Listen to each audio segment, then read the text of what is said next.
अस्सलाम वालेकुम, की हाल चाल है? ठीक ठाक हो? सेहत भी ठीक है। मैं मियां सलीम ते तुसीं मेरा यूट्यूब चैनल देख रहे हो वेला चौधरी। व्यूअर मेरी दुआ है अल्लाह ताला तुहानू अपने हिफ्ज़ मान च रखे।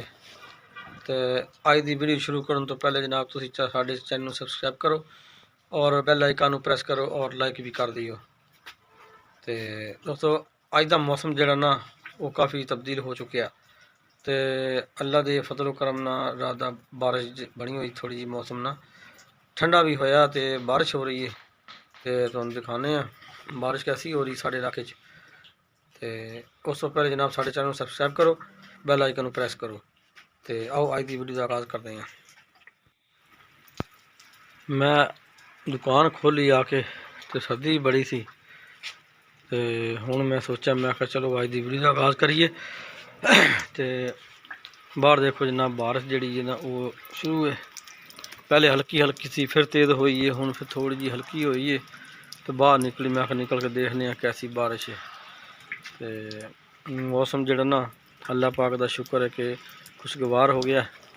तो बीमारियां तो हुण उम्मीद है जान छुट जाएगी। तो थोड़ा जा बाहर चौक दे निकल के देखने की पोजीशन है। तो यह दोस्तों देखो तुसी सामने मेन रोड नज़र आ रहा है, रजाना रोड। तो जनाब बड़ी बारिश से गड्डियां नज़र आ रही नगदियाँ। तो उत्ते छापर भी पाए ने, तो बारिश तो भी बंदोबस्त किया होया। तो ये जनाब बारिश जी हल्की हल्की जा रही है। तो यह गली दे भी काफ़ी गारा शारा हो गया, गिली हो गई बारिश नाल एरिया। तो इधर जनाब चौक के इधर इस साइड पर भी तो देखो सामने काफ़ी बारिश नज़र आ रही है। तो दोस्तों बाकी यह थोड़ा जहा इस साइड पर होर हो के इधर चौक भी देखने। तो इधर की पोजीशन है, इधर जनाब है गली च भी काफ़ी बारिश नज़र आ रही है।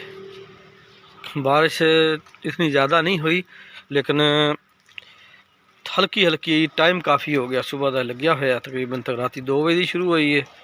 तो हुण तकरीबन दिन दे 10-11 का टाइम तक हो गया।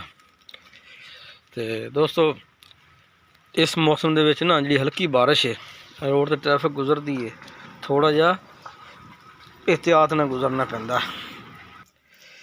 इस बारिश के ट्रैफिक जी ना बड़ी स्लो हो जाती है। तो रोड के उत्ते चिकड़ी भी होंगी। तो हल्की हल्की बारिश नाल ना रोड से मिट्टी कट्टा होंदा है, उस नाल स्लिपिंग होंदी है, खतरनाक होंदा है, एक्सीडेंट का खतरा होंदा है। तो मैं रिक्वेस्ट कराँगा सारे ड्राइवर हजरात नूं कि दोस्तों थोड़ी स्पीड कंट्रोल करो, ज़्यादा स्पीड ना मारो रोड के उत्ते बारिश दे विच। तो अल्लाह खैर करेगा। तो कोई गल नहीं, 2 मिनट लेट भी हो सकते हैं तो कोई गल नहीं, लेकिन कभी ना पहुंचने से देर से पहुंचना बेहतर है। दोस्तों तुसी बारिश इंजॉय करो, तो फिर तुहानू जनाब नाल अपडेट करते रहांगे।